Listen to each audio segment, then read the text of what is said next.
I'm Zia Thorne, 30 years old, a public defender in Los Angeles. My family calls me the disappointment for rejecting their red carpet path to defend people at the bottom of society. This morning, I took the case of Michael Harris, a 52-year-old homeless man accused of murdering the millionaire Thomas Whitman. When I broke the news at family dinner, the entire room fell silent. The victim was a client of my father, Richard Vance, one of the most powerful attorneys in California. He looked at me, his eyes as cold as ice, and ordered, "Drop that case. You don't understand what you're getting yourself into." That wasn't advice, it was a threat. My father wasn't just protecting a client, he was hiding the truth that the victim was killed to cover up a large-scale illegal dumping of toxic chemical waste, a crime he himself helped legitimize. But he made a fatal mistake. That threat just turned the daughter he called a failure into the one enemy he can't control. When people hear my last name, they pause for a second. Vance. It carries weight in this city. My father, Richard Vance, has been one of the most powerful corporate attorneys in California for decades. Developers, oil companies, banks, even politicians, all of them know him. If you are wealthy and in trouble, my father is the man you want at your table. My brother Daniel followed the same path. He wears three-piece suits, drives a Tesla, and has a corner office with a view of the ocean. People call him brilliant. I call him predictable. He was raised to believe that the only measure of success is how many zeros you can stack at the end of your bank account. And then there is me, the Vance disappointment. The daughter who walked out of law school with grades that could have bought me a ticket into any prestigious firm in Los Angeles and instead chose to become a public defender. My father told me at the dinner table, in front of our whole extended family, that I was committing professional suicide. Daniel laughed and said, "I just wanted to wear a cape and play hero." That was 7 years ago. Today, I still walk into courtrooms that smell like mildew and cheap coffee, clutching files with torn covers, standing next to clients who have no one else. I rent a small one-bedroom in Echo Park with water stains on the ceiling. My car is a Honda Civic with more dents than straight lines. Most of my suits are second-hand, and yet I would not trade this life for theirs. Because every once in a while a client looks at me with eyes so terrified and helpless that I realize I am the only thing standing between them and the system that wants to chew them up. That moment is worth more than any paycheck. I will admit, there are nights when I stare at the ceiling and wonder if I made a mistake, especially when I go to family dinners. The Vance family dinners are all about image. The table set with silverware polished so much you can see your reflection in it, bottles of wine older than me, my father presiding at the head of the table like a king. Daniel always has some story about a deal he closed or a judge he charmed. When they turn to me, I tell them about the 20-year-old who got arrested for stealing diapers or the addict who begged me for another chance. Their smiles are polite, but their eyes are full of pity. My father loves to remind me that one day reality will hit me. When you finally get tired of losing cases and living paycheck to paycheck, my door will be open. He says it like an offer, but it is really a trap. Walking through that door would mean giving up everything I believe in. Still, I never expected that the case which would define me would come from a man who had nothing at all. It started on a sticky July morning. My office smelled of burnt coffee and old paper. Clara Rodriguez, my colleague and one of the few people in this world who still believed in me, walked in with 2 cups. Clara was 27, always smiling even when the world was falling apart. "You look like you fought a war last night," she said, handing me a cup. "Close," I muttered. My neighbor's stereo decided to relive the 90s until 3 in the morning. Clara perched on my desk like she always did, ready for another week of saving souls. Before I could answer, a new case file landed on my desk. I flipped it open and scanned the first page. Michael Harris, 52, homeless, charged with murder in the first degree. The victim was Thomas Whitman, a developer worth millions. A man who had his face plastered on billboards all over downtown Los Angeles promising luxury living for the future of the city. I remembered his name because the city council had bent over backward to approve his latest project, demolishing public housing to build towers for the wealthy. The report said Harris was found near the crime scene, holding a bloody piece of rebar. His fingerprints were on it. A witness claimed he saw Harris leaving the alley where Whitman's body was found, everything tied up with a neat little bow. "Convenient," I whispered. Clara leaned over my shoulder. "That guy, Whitman. The one building condos where the park used to be? Yeah. So out of all the people who could want him dead, they blame a homeless man sleeping nearby. Typical." I closed the file and stared out the window at the skyline. The towers glistened in the sun. Beneath them, thousands of tents lined the sidewalks. Two worlds stacked on top of each other, and only one ever mattered. The next morning, I went to the Metropolitan Detention Center to meet Michael Harris. The guard led him into a cramped interview room that smelled of bleach. He shuffled in, wrists cuffed, jumpsuit orange. His gray hair stuck to his forehead. His eyes darted like a cornered animal. I stood and introduced myself. "Mr. Harris, my name is Zia Thorne. I will be representing you." He sat down slowly. His voice cracked when he spoke. "You believe me?" I leaned forward. "I have not heard your side yet. Tell me what happened." He gripped the table with trembling hands. "I did not kill that man, I swear to God. I was looking for cans. I heard a noise. When I turned around, he was already on the ground. There was blood everywhere. I panicked. I touched the pipe. That is how my prints got on it, but I did not swing it. I did not hurt him." Tears welled in his eyes. "They saw a homeless man, and that was enough. Please, you are all I got." I studied him. I had met liars before. Some were good, some were bad, but Michael's desperation was raw. His story might not clear him, but it rang with something that made me pause. "I will do everything I can," I told him. On the drive back, I could not shake the image of his eyes, afraid, alone, and the evidence that looked just a little too perfect. Later that evening, I called my father, not to tell him about the case, but because we had a scheduled family dinner. When I arrived, Daniel was already pouring wine and bragging about a corporate victory. "Guess who just saved $1 billion merger?" he said with that smug grin. "Congratulations," I replied, sliding into my seat. My father looked at me. "And you, Zia, what criminals are you defending this week?" I swallowed. "A man accused of killing Thomas Whitman." The room went silent. My father's eyes narrowed. "Whitman was a client." Daniel whistled low. "That is going to be awkward." My father set down his glass. "Drop it." I blinked. "Excuse me?" "Drop the case. Do not put yourself in the middle of this. That is not how it works. He has the right to counsel. You think you can win? You think you can protect him? This case is bigger than you understand. Walk away." My heart pounded. "I cannot walk away. I am his attorney." His voice turned cold. "You always wanted to fight me, fine, but do not say I did not warn you." That night I went home and stared at the file again. The evidence lined up too neatly.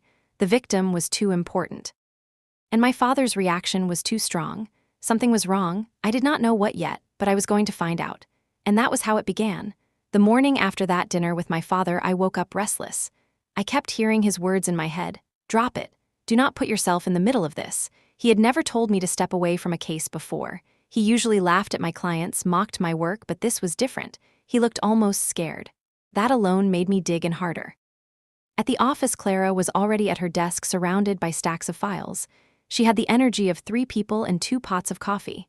"You look like hell," she said when I walked in. "Thanks, family dinner, you know how that goes." Clara grinned. "Let me guess. Richard Vance gave another lecture on how you are wasting your talent?" "Pretty much, except this time he told me to walk away from Harris." Her smile faded.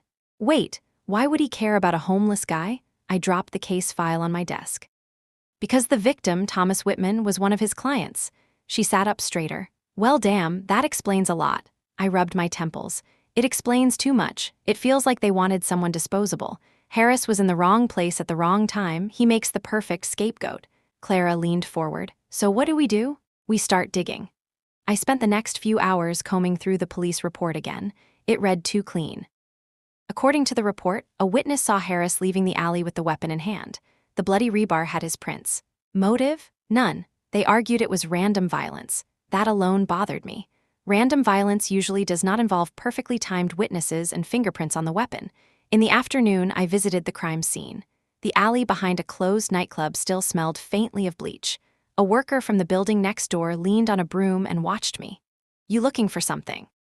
he asked. I pulled out my ID. "Public defender, I am investigating the Whitman murder." He spat on the pavement. "That guy, good riddance." "You knew him?" "Everybody knew him. He was gonna tear down half this block for his project. People hated his guts. The only people who liked him were the ones making money off him." I looked around the alley again. "Did you see anything that night?" He shook his head. "Nah, but I heard the cops found their guy quick. Too quick if you ask me. Cops don't usually wrap it up that neat unless somebody wants it neat." His words echoed in my head all the way back to the office. Later that evening, Clara and I sat with the discovery evidence spread out across my desk. Photographs, forensic reports, witness statements. She pointed at the photo of the rebar. "Look, blood spatter pattern. If Harris had swung it the way they claim, there would be more coverage. This looks like he touched it after the fact. You sound like an expert. I watch a lot of forensic files, she said with a grin. I laughed, but she was right. Something about the evidence felt staged. That night I met Michael again. He looked worse than before, his eyes hollow, his voice hoarse. Mr. Harris, I began gently, I need to know more about you, where you were working, anyone who might vouch for you. He shook his head. Nobody, I was on the streets. Sometimes I picked up day work on construction sites. Which sites? One of Whitman's projects, downtown. I was a security guard for a while before they laid me off. Said I drank too much. Did you? He looked down. Sometimes, but I saw things. Stuff they did not want people to know, trucks at night, barrels being buried. I tried to tell somebody once. Next day I was out of a job. My pulse quickened. What kind of barrels? Chemical, smelled like hell. They said it was just waste from the site, but I knew better. Do you think that is why they set you up? He looked at me with desperate eyes. No, they killed Whitman because he knew too much, and they threw me in to take the fall. I left the jail with my head spinning. If what Michael said was true, this was not just a murder case. This was a cover-up tied to millions of dollars in development and maybe something even darker. The next day, Clara came to me with her laptop. Check this out. Whitman's company has been cited 3 times in the past year for environmental violations. Nothing huge, just fines, but all quietly settled. I scrolled through the articles. Settled by who? She gave me a look. Guess. My stomach dropped when I saw the name. Richard Vance, my father. That night I called him. He answered on the second ring. Zia, to what do I owe the pleasure? His voice was smooth as ever. You represented Whitman's company in environmental suits. A pause. And, did you know they were burying chemical waste? His tone turned sharp. Where are you getting this nonsense? From my client. From reports. From the fact that Whitman died right before another project was about to be approved. He sighed. Zia, I warned you. You have no idea what you're stepping into. Walk away. I can't. You think this is about justice? It is about power. These people build cities. They decide what survives and what gets bulldozed. Do not make the mistake of standing in their way. You will lose. I felt my throat tighten. Then I guess I will lose. There was silence. Then his voice turned cold. Very well. But do not come to me when everything falls apart. I hung up and sat in the dark of my apartment, staring at the city lights. For the first time, I felt truly afraid, but beneath the fear was something else, determination. If Michael Harris was telling the truth, then this case was more than a murder. It was about the soul of the city, and I was not backing down. The first week after Michael told me about the barrels was chaos. I could not stop thinking about his story. Images of trucks moving at night, chemicals leaking into the ground, men with clipboards turning their faces away. I needed confirmation, something solid. Clara and I spent every free minute digging through public records. On Wednesday morning, she came rushing into my office holding a stack of printouts. You are not going to believe this, she said, dropping the papers onto my desk. I rubbed my eyes. Please tell me it is a winning lottery ticket. Better, look at this. The documents showed property records, zoning approvals, and inspection notes. The site Whitman was developing had multiple violations flagged by inspectors, but the fines were erased within weeks. Each time, the legal representative of the company was listed as Richard Vance. Clara pointed at one page. See here. This inspection report mentions barrels labeled hazardous material. 2 weeks later, the notation is gone, replaced with a line that says cleared by city attorney. And guess who signed it? My stomach twisted. My father, she nodded grimly. I do not think Harris is lying. Something is seriously wrong here. I leaned back in my chair. If this is true, then Whitman's death was not a random act. Someone wanted him silenced, and Harris is the perfect distraction. Clara lowered her voice. You know what this means, right? If your father is involved, we are not just talking about corruption. We are talking about family. I stared at the papers. My father's signature stared back at me like an accusation. That evening, I drove out to the edge of downtown where the construction site loomed like a skeleton against the sunset. Chain-link fences surrounded half-built towers. Security guards sat in a truck near the entrance. I parked a block away and walked along the fence. The smell of dust and oil filled the air. I crouched near a corner where the dirt looked freshly turned. My fingers brushed against something hard, a piece of rusted metal. I pulled it free and saw faded yellow paint with a warning symbol barely visible. My chest tightened. Hey, what are you doing? The shout made me jump. A security guard walked quickly toward me. Just taking a shortcut, I said, forcing a smile. This is private property. Move along. I tucked the metal shard into my bag and walked away, heart pounding. Back at my apartment, I laid the piece on the table. The faded warning looked like the kind found on chemical containers. If Whitman had been covering up toxic dumping, this could be proof. The next day, I decided to seek outside help. That was when I thought of David Lee, an investigative journalist I had met briefly at a legal conference. He had a reputation for digging into environmental scandals. Some called him reckless, but I needed reckless. I found his number and called. "David Lee," he answered, his voice clipped. "Mr. Lee, this is Zia Thorne. We met at the state bar panel last year." A pause. "The public defender with the famous last name." "That is me. I need your help." "I am listening." I explained briefly about Harris, the Whitman case, the allegations of chemical dumping. I told him I had found physical evidence but needed more. He whistled. "If what you are saying is true, this is explosive, but you are talking about powerful people. Are you sure you want to poke that bear?" "I do not have a choice. My client's life depends on it." There was silence. Then he said, "Meet me tomorrow night at Joe's Diner on 7th. Bring what you have."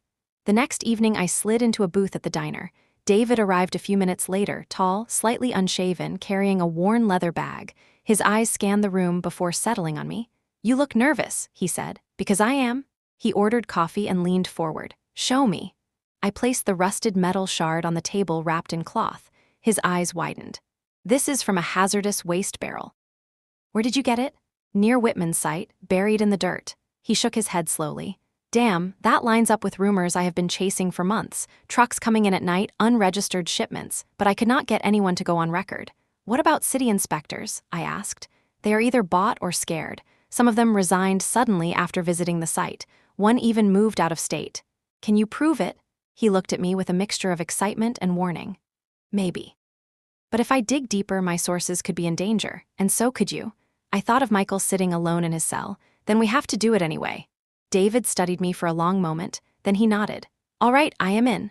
The following week, we worked quietly together. Clara helped pull court records while David chased leads through his network of informants. One night, he called me from a blocked number. "Zia, I found something. An engineer named Sarah Kim used to work for Whitman's company. She quit last year after raising concerns about the waste. She might be willing to talk." "Where is she?" "Pasadena, but she is scared. She thinks she is being followed." I felt a chill run through me. "Set up a meeting." We met Sarah in a small coffee shop. She was in her 30s with tired eyes and hands that shook as she held her cup. "I should not be here," she whispered. "If they find out I talked to you," I leaned forward. "Please, an innocent man's life is on the line. Tell me what you know." She looked around nervously. "They buried toxic waste, barrels of solvents and chemicals. I wrote reports. I sent them to management. Whitman himself told me to keep quiet. He said it would ruin the project. When I refused, I was pushed out." David scribbled notes. "Do you have copies of the reports?" Sarah hesitated. "Yes, but if I give them to you, I want protection." "We can arrange that," I promised. "We can subpoena you as a witness. The court will have to protect you." She laughed bitterly. "You really believe the court can protect me from them?" Her words hung heavy in the air. I had no answer. That night, Clara and I walked back to my car in silence. Finally, she spoke. "Zia, this is getting dangerous. If your father is tied to this and Whitman was silenced, what do you think they will do to anyone else who talks?" I tightened my grip on the steering wheel. "Then we make sure the truth comes out in court where everyone can see it. Once it is public, they cannot hide it."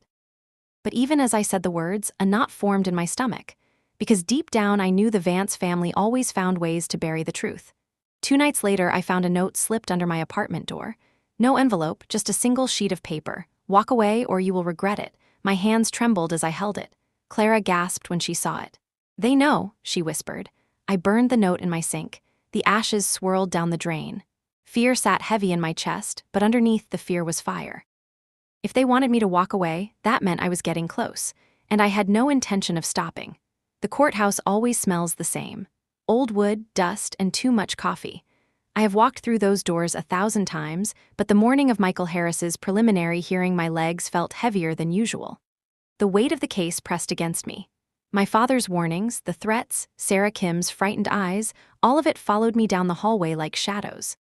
Clara walked beside me, clutching a stack of folders. She looked nervous but determined. "You sure you are ready for this?" she asked. "No," I admitted, "but I am here. That is all that matters right now." When we entered the courtroom, Michael sat at the defense table in his orange jumpsuit. He looked smaller than I remembered, shoulders hunched, eyes fixed on the floor. I placed a hand on his arm. "We are going to fight this," I whispered. He nodded but did not speak. The prosecutor assigned to the case was Assistant District Attorney Patrick Monroe. I knew of him. He was sharp, ambitious, the kind of man who used high-profile cases to climb the ladder.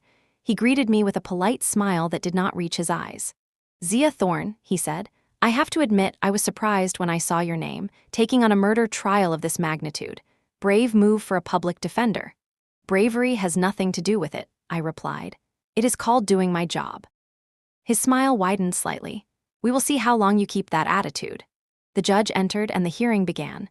Monroe laid out the state's case with practiced precision: the weapon with Harris's prints, the eyewitness testimony, the supposed motive of random violence. He spoke with confidence, his voice echoing in the silent room. When it was my turn, I rose slowly. My palms were damp, but my voice stayed steady. "Your Honor, the prosecution paints a picture that is convenient but incomplete. We intend to show that the evidence against Mr. Harris was not only circumstantial, but possibly fabricated. We will demonstrate that others had far greater motive and opportunity to commit this crime." Monroe objected, saying I was making unsubstantiated claims.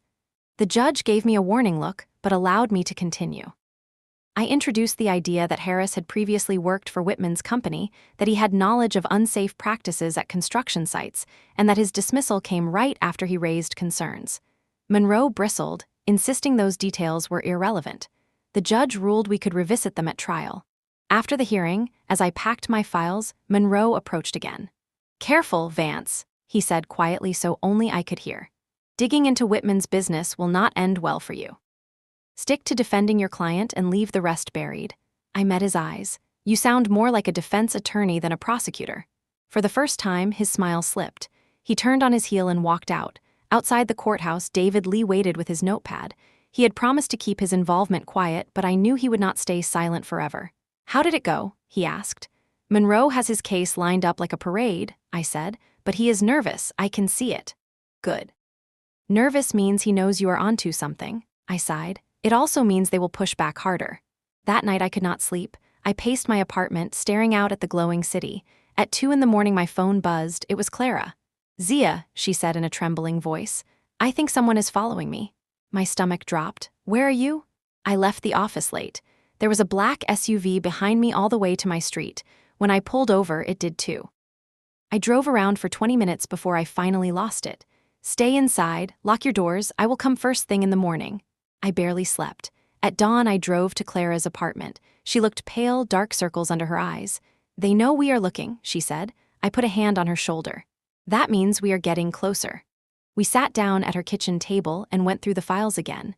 Every time I looked at the evidence, I saw more cracks. The eyewitness who claimed to see Harris leaving the alley was a man named Gary Holt. He had a long record of drug possession and theft. His statement was inconsistent, shifting between interviews. "We need to talk to him ourselves," Clara said. I agreed. We tracked him down in a rundown motel near the freeway. The hallway reeked of cigarettes and mildew. When Holt opened the door, his eyes darted nervously. "I already told the cops what I saw," he said. I held up my badge. "I am Harris's attorney. We just want to clarify." He hesitated, then let us in. The room was cluttered with beer cans and clothes. "Tell me again," I said gently. "You saw Michael Harris leaving the alley with the weapon?" He scratched his neck. "Yeah, that is what I said. But in your first statement, you said you only saw someone in a hoodie. Later you said it was Harris. Which is it?" His eyes flickered. "Look, the cops told me it was him. They showed me a picture, said they needed me to confirm." Clara gasped. "They fed you the ID?" He shrugged. "They said it would help my case. I had charges pending. What was I supposed to do?" My chest burned with anger. "You were supposed to tell the truth." He looked down. "Truth does not pay the bills." We left the motel in silence. Clara finally said, "They coached him. That testimony is worthless." "Try telling that to a jury," I muttered. "They will believe him over a homeless man with no alibi." That night, David called again. I spoke to Sarah Kim. "She is willing to hand over her reports, but she wants a guarantee you will subpoena her so she has legal cover. She thinks that is the only way she will be safe." "Do it," I said. The following week, Sarah delivered a folder thick with documents.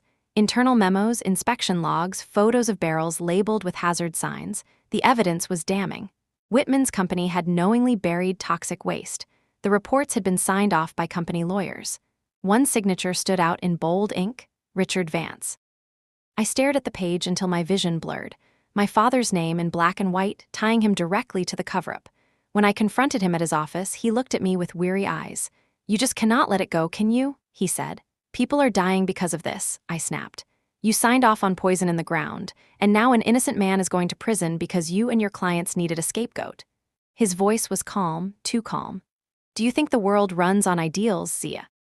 Cities do not grow without sacrifices. We make deals, we smooth things over. That is how progress works. Progress built on lies and blood is not progress, it is corruption." He leaned forward, his expression hard. "You are making a mistake. You are choosing the wrong side of history, and when it all falls apart, do not expect me to save you." "I do not want saving," I said. "I want the truth." For the first time in my life, I saw something flicker in his eyes, not anger. Not disappointment. Fear. That night I walked home with a new sense of clarity. My father was not just defending the people behind the cover-up, he was part of it. And if I wanted to save Michael Harris, I would have to take down my own family. I knew things would get worse after I confronted my father, but I did not know how quickly the ground would shift beneath me. The very next morning, Clara stormed into my office looking pale. "You need to see this," she said, shoving her phone into my hand. On the screen was a headline from a local blog notorious for legal gossip. It read, "Public Defender Vance Compromised by Conflict of Interest in Whitman Case." The article claimed that because my father had represented Whitman's company, I was biased and unfit to defend Harris. It even suggested I was using the case to settle personal scores. My stomach turned as I read line after line. "Where did they get this?" I asked. Clara shook her head. "Anonymous source." "But come on, Zia, who else would leak this? They are trying to poison the well before trial even starts." I sank into my chair. My father always played the long game. He was not just going to fight me in court, he was going to destroy my credibility. By the afternoon, the phones at the office would not stop ringing. Reporters wanted statements. My supervisor called me into his office, his face tight with worry. "Zia, I cannot ignore this," he said. "DA's office is already asking if we should assign Harris another attorney." I shook my head. "That is exactly what they want. If I step down, Harris gets swallowed whole. Please, let me stay on this." He looked at me for a long moment, then sighed. "I am sticking my neck out for you, but if you make one wrong move, I cannot protect you." That night, as I walked to my car, I saw Daniel leaning against it. He was dressed in one of his expensive suits, looking smug as ever. "Nice article," he said. I clenched my jaw. "That was you," he shrugged. "You left me no choice. You are dragging the family name through the mud. By telling the truth? By chasing ghosts? Zia, listen to me. Dad is trying to protect you. These people are bigger than you think. Walk away before it is too late." I stared at him. "How much did they pay you to sell me out?" His smile faltered for a second, then he straightened his tie. "This is not about money. This is about survival. You will understand when you grow up." I stepped closer until I was inches from his face. "I will never be like you," he smirked. "You already are, you just do not know it yet." I drove home shaking with anger. My own brother had leaked the story to smear me. The family line was clear now. They were willing to sacrifice me to keep their empire safe.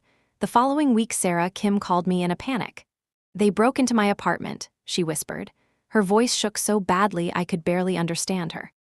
"I came home and everything was trashed. My laptop is gone. The reports I gave you, they took copies." My stomach dropped. "Are you safe right now?" "I am at a friend's place, but I cannot stay here. I should not have talked to you." "Sarah, listen to me. You are not alone. I will make sure you are protected. We can file for witness protection through the DA's office." She cut me off. "The DA's office? Are you crazy? They are the ones trying to bury this. I am not safe anywhere." Her voice broke into sobs. I promised to call her back with options, but the truth was I had none.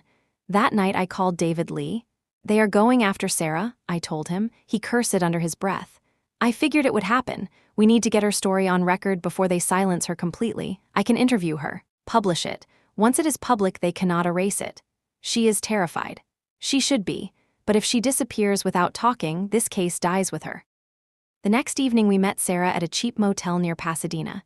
She looked even more fragile than before, her hands trembling as she sipped stale coffee. David set up his recorder. "Sarah," I said gently, "just tell us what you saw in your own words, that is all." She took a shaky breath. "They buried toxic waste. I wrote reports. Whitman told me to shut up or lose my job. When I refused, I was forced out. I thought it was over, but now," her eyes filled with tears. "Now I know too much." David leaned forward. "Do you believe Whitman was killed because of what he knew?" "Yes," she whispered. "He started to panic. He was afraid it would all come out. He wanted to cut a deal. That is why they got rid of him, and they framed Harris because nobody cares what happens to a homeless man." The recorder clicked off. David gave me a meaningful look. We both knew this testimony could blow everything open. The next morning, I woke to sirens in the distance. My phone buzzed. Clara's voice came through, tight with fear. "Zia, turn on the news." I fumbled for the remote. The anchor's voice filled my apartment. Local engineer Sarah Kim was found dead late last night in what police are calling an apparent suicide. Authorities report she left no note. My stomach twisted violently. No, she would not. Clara's voice cracked. She was too scared. She told us she was being followed. This was not suicide. I stared at the screen, my heart pounding. The only person brave enough to tell the truth was gone, and I knew deep down it was no accident. Later that day, Monroe filed a motion to exclude any mention of toxic dumping from the trial. He argued it was irrelevant and prejudicial. Without Sarah to testify, the judge might agree. Clara slammed the file shut. They killed her, Zia, and now they are burying the evidence along with her. I felt numb. Then we find another way. We cannot let them win. But even as I said it, I felt the walls closing in. My father, my brother, the DA, the corporations, they were all on one side, and I was standing alone with a homeless man no one believed in. That night I received another note under my door. This one was shorter. "You are next." I sat on my couch staring at it until the sun came up. My hands shook, but I refused to throw it away. I pinned it to the wall above my desk like a reminder. If they wanted me gone, it meant I was close. And I was not done yet. The courthouse clock ticked down toward trial, and with each passing day, Michael Harris looked more like a man waiting for execution. I visited him in the holding cell the week after Sarah's death. His eyes were sunken, his beard more gray than black. "They are going to bury me," he whispered when I sat across from him. "I can feel it. Everyone says I am guilty. Even the guards look at me like I am already in the ground." I leaned forward. "Michael, I need you to hang on. I know it looks bad, but the truth is on our side." He laughed bitterly. "Truth does not matter in this city. Money does, power does, and I have neither." I wanted to argue, but the words stuck in my throat. He was not wrong. I slid a piece of paper across the table. "This is a list of everything we still have. Reports from inspectors, inconsistencies in the witness statement, the fact that Whitman's company had a history of violations. We are not empty-handed." He stared at the paper but did not touch it. "Do you believe me, Zia?" "Yes," I said without hesitation. He finally looked me in the eyes. "Then you are the only one." When I left the jail, the sun was glaring and hot. I stood on the sidewalk for a long time, letting the noise of the city wash over me. For a brief moment, I felt small, like a speck in a machine too big to fight. But then I remembered Sarah's trembling voice, David's determination, Clara's loyalty. I was not alone. Not completely. That night, Clara and I spread files across my apartment floor. She looked exhausted, her curls frizzing out of their bun. "We are running out of angles," she said. "With Sarah gone, the toxic waste angle is going to be hard to prove." "Then we shift focus," I replied. "We attack the credibility of the eyewitness. We show the jury the inconsistencies. We highlight the lack of motive. We paint Harris as a scapegoat." She rubbed her eyes. "It is uphill, but it is something." A knock at the door made us both jump. I froze. Clara whispered, "Did you order food?" I shook my head. I walked slowly to the door and peeked through the peephole. David Lee stood in the hallway holding a manila envelope. Relief flooded me. I opened the door quickly. "You look like you saw a ghost," he said. "Not funny," I muttered. "Come in." He dropped the envelope on the table. "I have something." A source from inside the Department of Sanitation leaked me delivery logs. Trucks were making midnight runs to the Whitman site. No records of where they came from or what they were carrying, but the timing matches the period when Harris was working security. I pulled the papers out, scanning them. "This is good. Not enough by itself, but good. Can we get the driver?" David shook his head. "The one I traced is already gone. Died in a car accident 2 months ago." Clara muttered, "Convenient?" I swallowed hard. "So every witness who could tie this to Whitman is either dead or terrified. That cannot be coincidence." David leaned closer. "You need to understand something. If you keep pushing this, they will come for you too. They are already smearing you in the press. Next step is worse." I met his eyes. "Then help me make sure the truth comes out before they can stop us." The three of us worked until dawn, piecing together timelines, highlighting contradictions, creating a strategy. By the time Clara fell asleep on my couch, I felt a surge of determination I had not felt in weeks. The next morning, I walked into the courthouse for a motions hearing. Monroe looked smug, as always. He argued to the judge that any evidence related to Whitman's company's environmental issues was irrelevant. He claimed it would prejudice the jury and distract from the facts of the murder. I rose, my voice steady. "Your Honor, The prosecution wants to present this case as random violence. But the truth is, Mr. Harris had a history with the victim's company. He witnessed illegal activities. That is critical context. To exclude it would deny the jury the full picture. The judge frowned, flipping through documents. Without direct testimony, this is thin, Ms. Vance. I clenched my fists. We had direct testimony. Sarah Kim was prepared to testify. She is dead. Does that not raise concern for the court? Monroe objected immediately, claiming I was making insinuations without evidence. The judge sustained. My chest burned with frustration. In the hallway after the hearing, Monroe approached me with that same practiced smile. "You look tired," he said. "This case is eating you alive." "Good," I shot back, "because it means I am doing something right." His smile widened, but his eyes were cold. "Careful. Heroes do not live long in this city." He walked away, leaving his words hanging like smoke. That evening, Daniel called me. I almost let it go to voicemail, but something made me pick up. "You need to stop," he said without preamble. "Not this again," I muttered. "Listen to me, Zia, you are pushing too hard. You think Dad will protect you, but he will not. If you keep going, they will make you disappear, just like Sarah." The mention of her name made my blood run cold. "So you admit it, they killed her." He hesitated. "I am saying you are next if you do not walk away." "Then let them come," I said, my voice shaking. "I am not afraid of them anymore." But that was a lie. I was terrified. I just refused to let him hear it. I hung up and sat in the dark, listening to my own heartbeat. The fear was real, but so was the fire burning inside me. 2 days later, as Clara and I walked out of the office, a car screeched around the corner. For a second, I thought it was just traffic. Then a window rolled down and something small and metallic clattered onto the sidewalk. Smoke hissed up, choking my lungs. Clara screamed. By the time the haze cleared, the car was gone. No plate, no trace, just a message. They could reach us anytime they wanted. Clara coughed, tears streaming from her eyes. "This is insane, Zia. They are trying to kill us." I pulled her into a shaky hug. "Then we do not stop. We cannot." That night, I sat at my desk staring at the threat note still pinned to the wall. I added a new one beside it. A piece of paper I tore from a legal pad. 3 words written in heavy black ink. "I will fight." The trial began on a Monday morning under a sky so blue it felt almost cruel. The courthouse steps were swarmed with reporters, cameras flashing, microphones shoved toward anyone who looked like they belonged to the case. Clara and I pushed through the crowd, keeping our heads down. Inside, the courtroom was packed. Journalists filled the gallery, whispering as if they were at a theater performance. Michael sat beside me, dressed in a plain suit the office had scraped together for him. His hands shook as he fiddled with his tie. "Take a deep breath," I whispered. He looked at me, eyes hollow. "I cannot win this." "You can," I said firmly. "You just have to trust me." The judge entered and the jury was sworn in. Monroe rose for his opening statement, smooth as ever. "Ladies and gentlemen, this case is simple. A wealthy businessman, Thomas Whitman, was brutally murdered.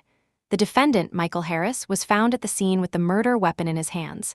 His fingerprints, his presence, an eyewitness account. You will see that the evidence is overwhelming. This was not a crime of passion. It was a senseless act of violence by a man with nothing to lose.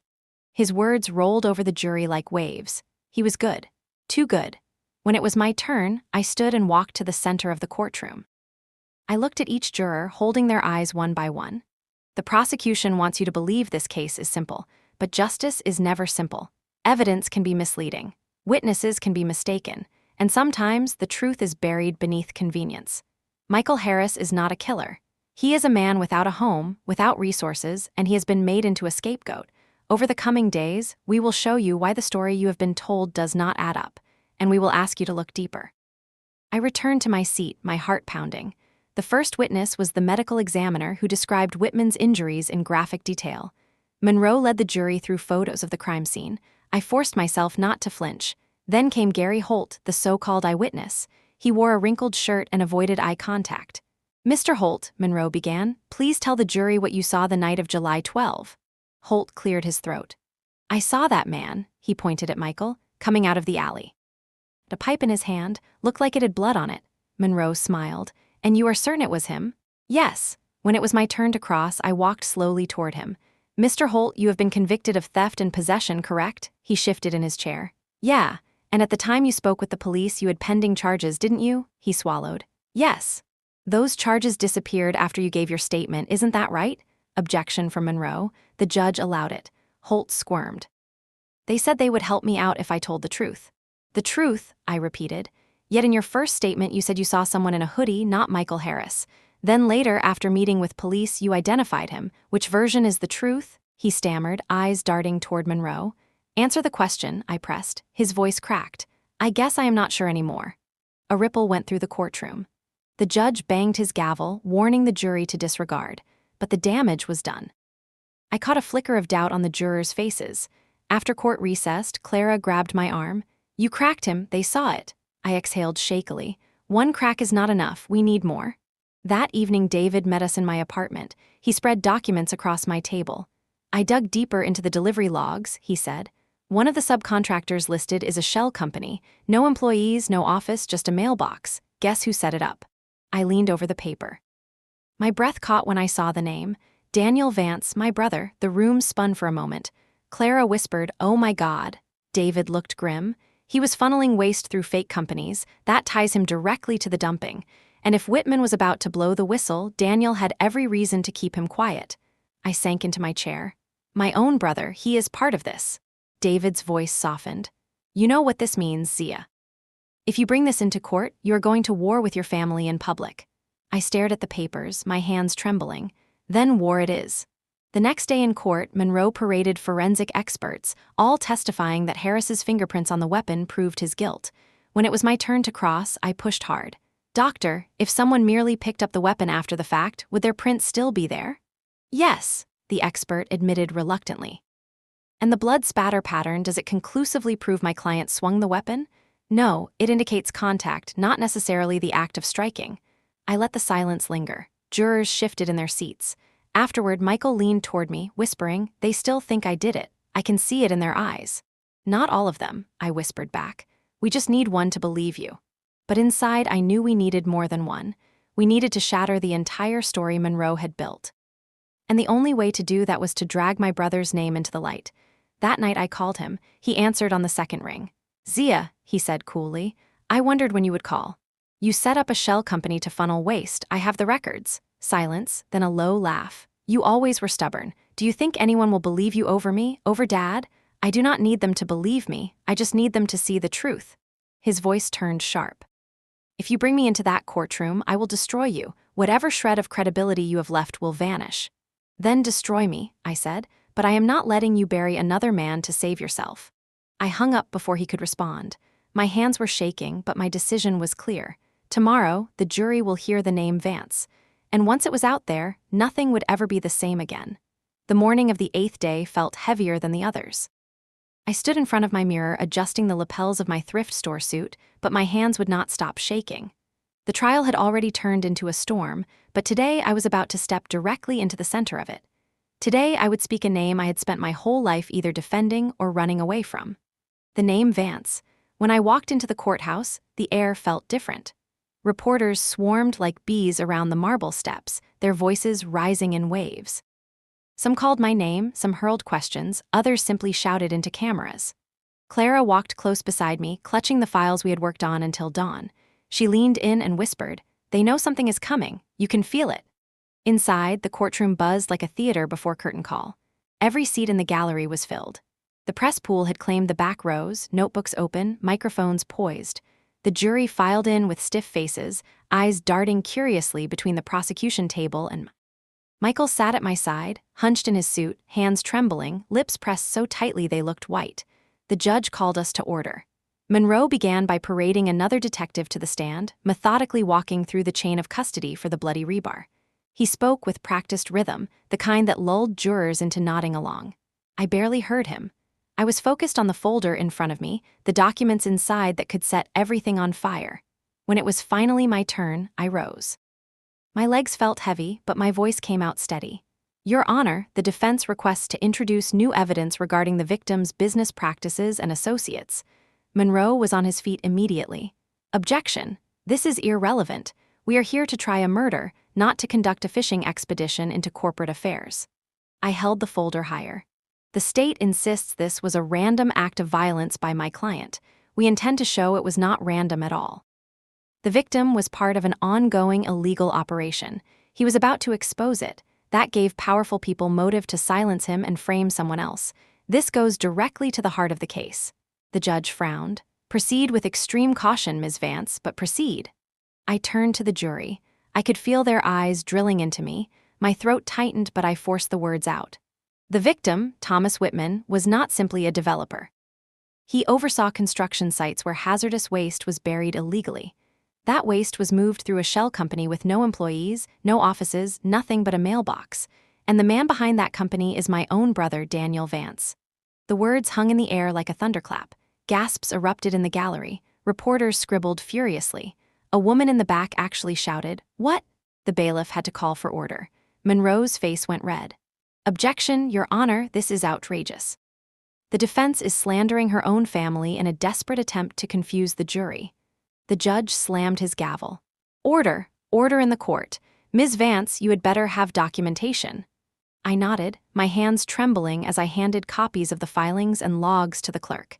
"These are property records, corporate filings, and delivery schedules, Your Honor. They clearly list Daniel Vance as the registered agent. The dates align with nights trucks were seen making unregistered deliveries to Whitman's site." The judge scanned the papers, his brow furrowed. He looked at Monroe. "The objection is overruled. The jury will hear this evidence." Monroe's jaw clenched, but I had won the round. I turned back to the jury. "This is not random violence. This is a cover-up. Thomas Whitman was going to expose the operation. He was killed for it." And Michael Harris, a homeless man with no power, no allies, became the perfect scapegoat. The murmurs in the gallery grew louder. The judge banged his gavel again, ordering silence. When recess was called for lunch, I barely made it out of the courtroom before the reporters descended. Microphones shoved into my face, cameras flashing, questions hurled in every direction. "Is it true your brother is involved? Are you accusing your own blood of murder?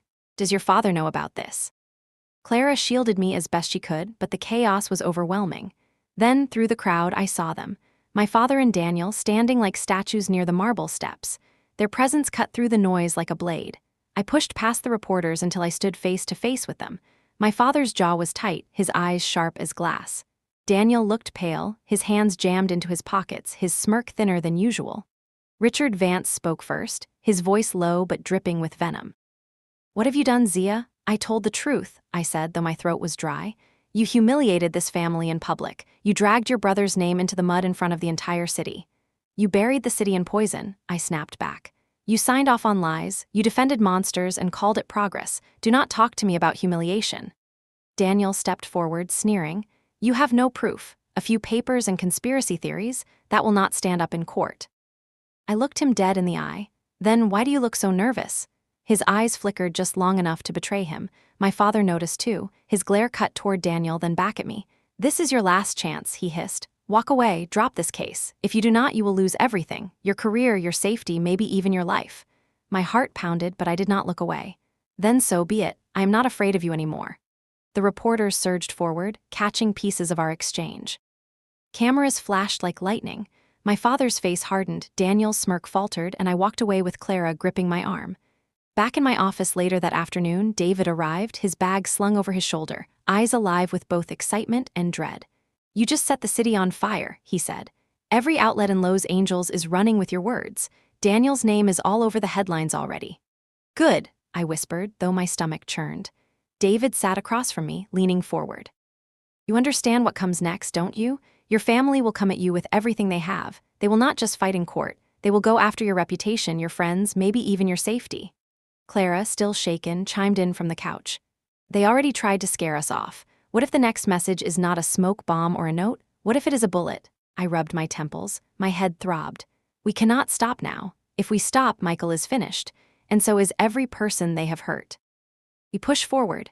That night, I sat alone in my apartment. The city lights blinked outside my window like a warning. My phone buzzed, a text from an unknown number.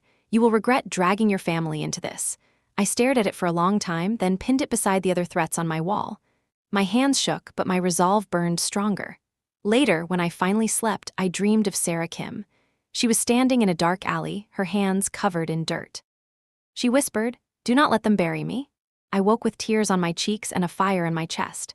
The next morning, the courthouse steps were lined with protesters. Some carried signs demanding justice for Michael Harris. Others shouted that I was a traitor who had turned against my own blood. The air crackled with tension like a storm ready to break. Inside, Monroe tried desperately to regain control. He dismissed my evidence as theatrics and accused me of using the courtroom to settle family feuds. But the jury leaned forward every time my name was mentioned. They could not unhear what I had said. They could not unsee Daniel's pale face in the gallery. When the day ended, Michael leaned toward me, his voice rough but steadier than it had been in weeks. "For the first time," he whispered, "I think they might believe me." I squeezed his hand. "They will, we just have to hold the line." But when I looked across the room and met my father's cold stare, I knew holding that line would cost more than I had ever imagined. The city felt different after I spoke my brother's name in court.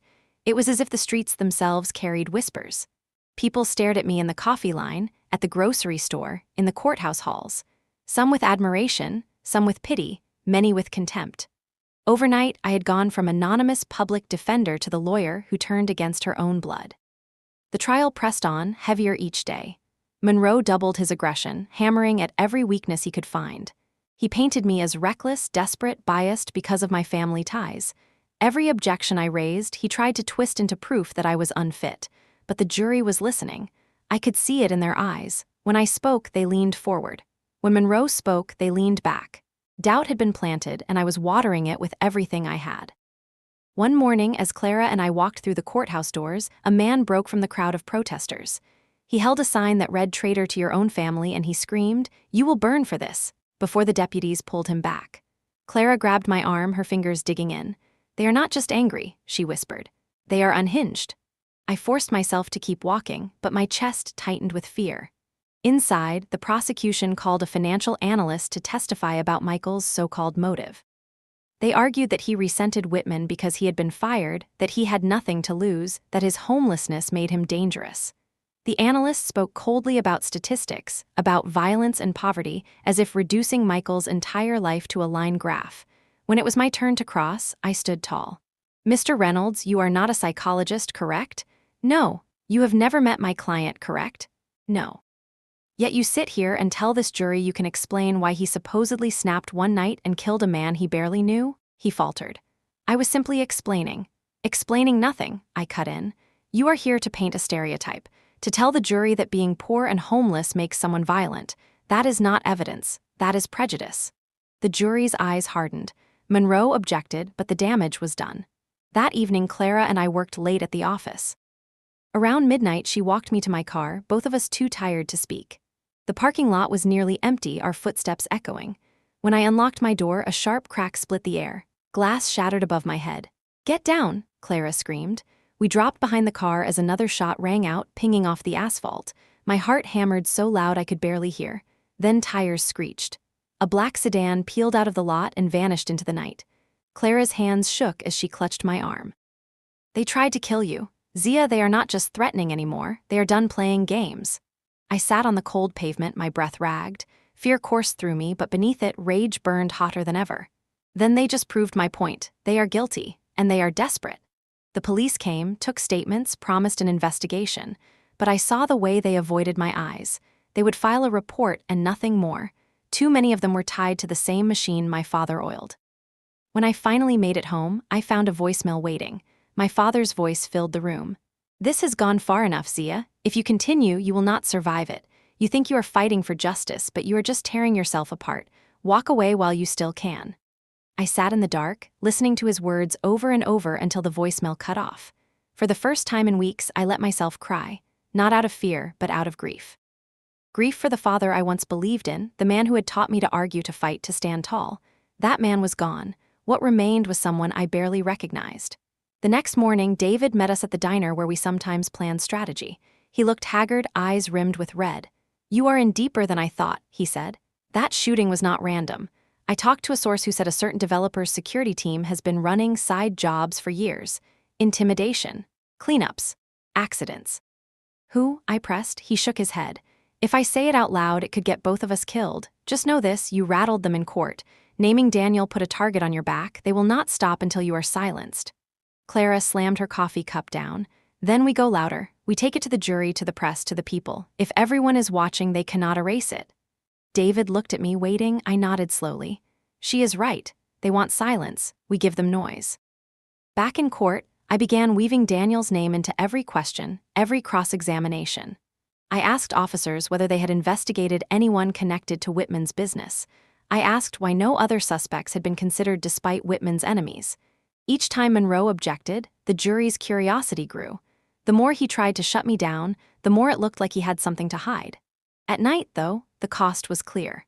My apartment door was defaced with red spray paint spelling traitor. Clara's tires were slashed outside her building. David's phone was hacked, his sources exposed. We were being squeezed from every angle. Still, we did not stop. One evening, Michael pulled me aside after court. His voice shook, but his eyes were steady. "Why are you doing this?" he asked. "You could have walked away. You could have saved yourself." I stared at him. "Because I see you. Because I know you are not what they say you are. And because if I do not fight for you, then people like them will keep winning forever." For the first time since I met him, Michael's eyes filled with tears. He whispered, "No one has ever said that to me." That night, lying awake in my apartment, I realized the truth. I was not just fighting for Michael. I was fighting for every person who had ever been buried by power and forgotten. For Sarah. For the people poisoned by waste dumped in their neighborhoods. For the ones who had no voice. And for the little girl I used to be, the one who once believed her father when he said justice was the noblest calling. The trial was far from over, but the war lines were drawn, and I knew there was no turning back. The air in the courtroom felt heavier than ever. The trial had turned into a war zone, and every day felt like a new battle. Michael's face grew thinner with each passing week. Clara looked like she was running on fumes. David had grown paranoid, checking over his shoulder every time we met.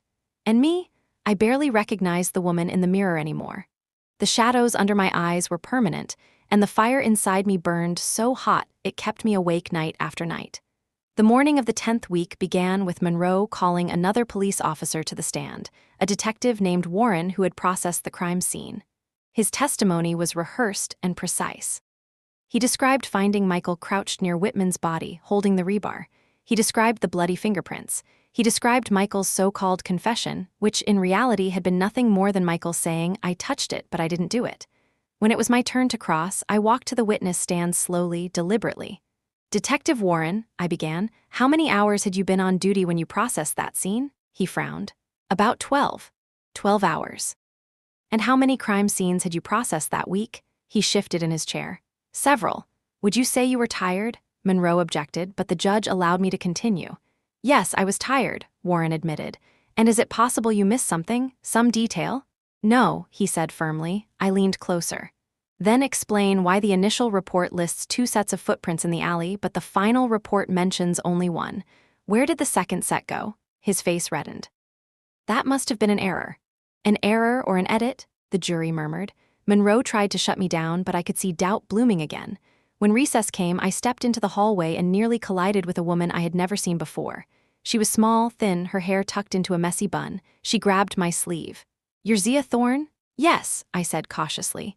Her eyes darted around the hall. "My name is Denise. I worked on one of Whitman's sites. I saw the trucks, I saw the barrels. And I saw your brother there. I think he saw me too." My stomach dropped. "Why are you coming to me now?" Her voice shook. "Because I can't live with it anymore. Sarah Kim is dead. I keep thinking I'll be next, but if I stay silent, I'm already dead." I pulled her into an empty conference room with Clara close behind. "Denise, if you testify, they can't ignore you, but you'll be in danger." "I'm already in danger," she whispered. "At least this way it means something." We exchanged numbers. She promised to come back the next morning. That night I could not sleep.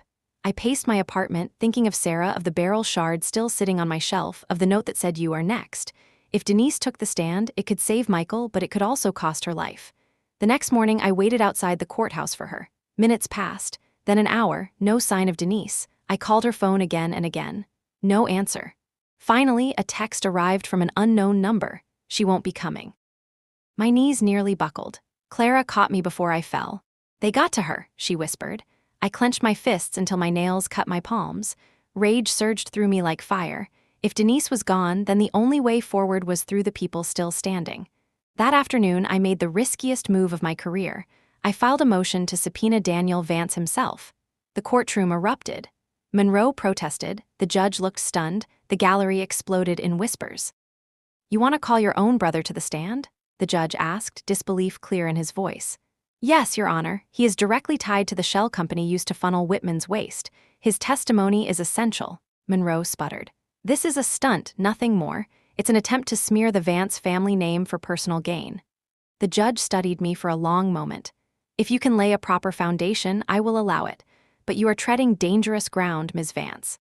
When I walked out of court that day, reporters swarmed like vultures. Is it true you're calling Daniel Vance as a witness? Are you destroying your own family for this case? What does your father say about this? I ignored them all. But that night, my father showed up at my apartment. He stood in the doorway, looking older than I had ever seen him, but no less dangerous. Don't do this, he said softly. Don't drag your brother into this mess. He dragged himself, I said. Zia, you don't understand. Daniel is fragile. He doesn't have your strength. If you put him on that stand, he will crumble. Is that what you want? To watch your brother fall apart in front of the entire city? My voice shook. I want the truth. If that makes him crumble, so be it. His face hardened. Then you are no longer my daughter. He turned and walked away. The door closed behind him like a final sentence. The next morning, Daniel took the stand. He was polished in his gray suit, but I could see the sweat on his brow.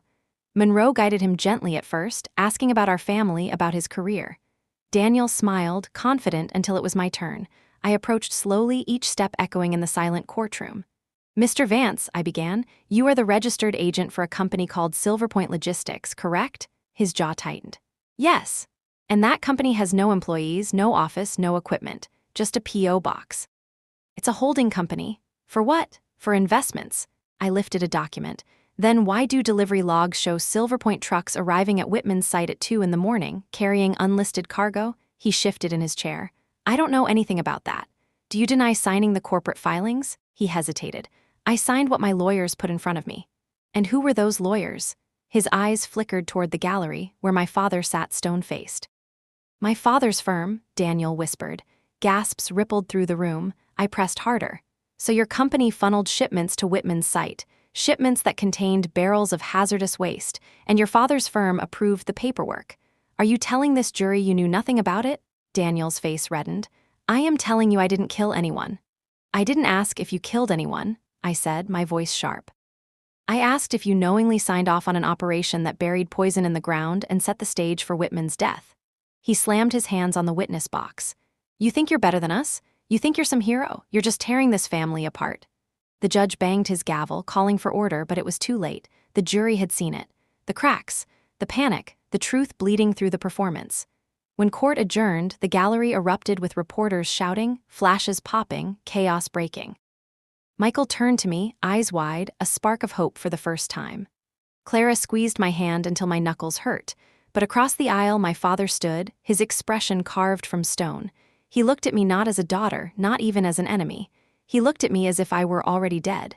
And at that moment, I knew the war had only just begun. After Daniel's testimony, nothing in the courthouse felt the same. The air had shifted. The jurors watched me differently, some with sympathy, some with unease. The reporters outside multiplied, shouting my name as if I were a celebrity or a traitor or both. Michael walked taller, though, his eyes brighter with a glimmer of hope. For the first time since I met him, he looked like a man who believed he might see freedom again. But hope is dangerous in a city like Los Angeles. Hope makes people bold. Hope makes enemies desperate. The very next day, retaliation began. Clara called me in a panic before dawn. Zia, my apartment was broken into. I was already halfway dressed when she said it. Are you okay? What happened? They didn't take anything, she whispered. They just destroyed everything. Papers shredded, furniture overturned, photos smashed. It was a message. My stomach turned. Stay at my place for a while, pack a bag, do not stay alone. By the time she arrived at my apartment later that morning, her hands were trembling. She sat on my couch and whispered, They're coming closer. They're trying to break us. They won't, I said, though I wasn't sure I believed it. That afternoon in court, Monroe tried to regain control. He called a forensic accountant to the stand to discuss Michael's finances, arguing that resentment and desperation had pushed him to lash out. It was flimsy, but it gave the jury another narrative to hold on to. When I cross-examined, I kept my tone steady. Mr. Taylor, you reviewed my client's bank records. Yes. And did you find any large withdrawals, unusual purchases, or sudden wealth following Whitman's death? No. So in fact, Michael Harris gained nothing from this tragedy. That's correct. I let the silence stretch. Then why are you here? To speculate about a man's mindset because he has no money? Poverty is not motive. Poverty is circumstance. The jury leaned in. Monroe's jaw tightened. After court, David found me outside on the courthouse steps. His shirt was wrinkled, his eyes bloodshot. "We need to talk," he said. We walked to a bench away from the crowd. He lowered his voice. "My apartment was bugged. I found a microphone under my desk. Whoever's pulling the strings here knows everything. They knew Denise was going to talk. They knew Sarah was ready to testify, and now they know every step we take before we take it." Fear clawed at my throat. "So what do we do?" "Stop playing defense," he said. "We go louder. I publish everything we have. Even if they kill the case in court, the public will see it. They can't silence everyone." Clara, who had been listening, shook her head. "If you publish, you'll be next. They'll make sure of it." David smiled grimly. "They already tried. I'm still here." That night, the three of us sat in my apartment surrounded by files. Outside, sirens wailed, the city buzzing with a restless energy. At one point, Michael called from the jail. His voice was steadier than before. "Zia," he said softly, "you don't have to do this. You don't have to put yourself in danger for me." "I do," I said, "because if I don't, they win, and I'm tired of watching them win." Silence. Then he whispered, "You're the first person in years who's seen me as a human being. Whatever happens, thank you." I hung up with tears in my eyes. The next morning in court, the gallery was buzzing louder than ever. Reporters whispered about Daniel's meltdown on the stand. Protesters outside clashed with security. The entire city felt like it was holding its breath. Monroe called his next witness, a toxicologist who had supposedly examined Whitman's body. He claimed the injuries were consistent with Harris's alleged attack, but when I cross-examined, I slid a photograph across the table. "Doctor, can you explain this?" he frowned. "This is a bruise." "Not just a bruise. It's a circular indentation on Whitman's ribs, consistent with being struck by a blunt object other than the rebar. Something round, something like a security baton. Were you aware that private contractors hired by Whitman's company carried such batons?" He hesitated. "No." "Then your testimony that the rebar was the sole weapon is incomplete, isn't it?" Monroe objected, the judge sustained, but the seed was planted. The jury leaned closer, their doubts deepening. After court, as Clara and I walked to my car, I noticed a figure leaning against it. My heart froze until I recognized him. Daniel. He looked wrecked, his hair unkempt, his tie loose, his eyes bloodshot. "Zia," he said, his voice hoarse. "We need to talk." Clara bristled. "You shouldn't be here." "It's fine," I said. I faced him, my chest tight. "What do you want?" He rubbed his temples. "You humiliated me in court. Dad won't even look at me. But the truth is you're right. Silver Point was my company. I signed the papers. I thought it was just a way to move money around. I didn't know what was in the trucks." "Don't lie to me," I said sharply. He flinched. "Okay, maybe I suspected, but I never thought it would lead to murder. I never thought it would lead here." "Then testify again. Tell the truth." His face twisted. "I can't. They'll kill me." "They already killed Sarah. They already silenced Denise. How many more have to die before you stop hiding?" Tears welled in his eyes. "I can't, Zia. I'm not you." He walked away, shoulders slumped, leaving me with a hollow ache in my chest. For a fleeting moment, I saw my brother as the boy I grew up with, the one who once protected me from bullies at school.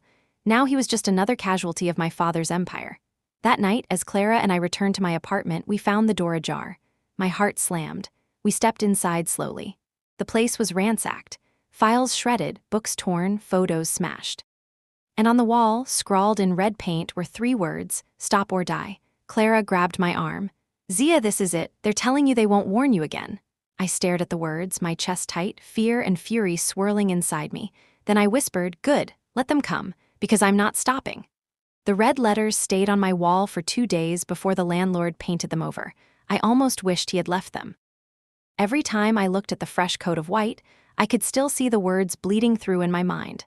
Stop or die. By then, the city was watching every move I made.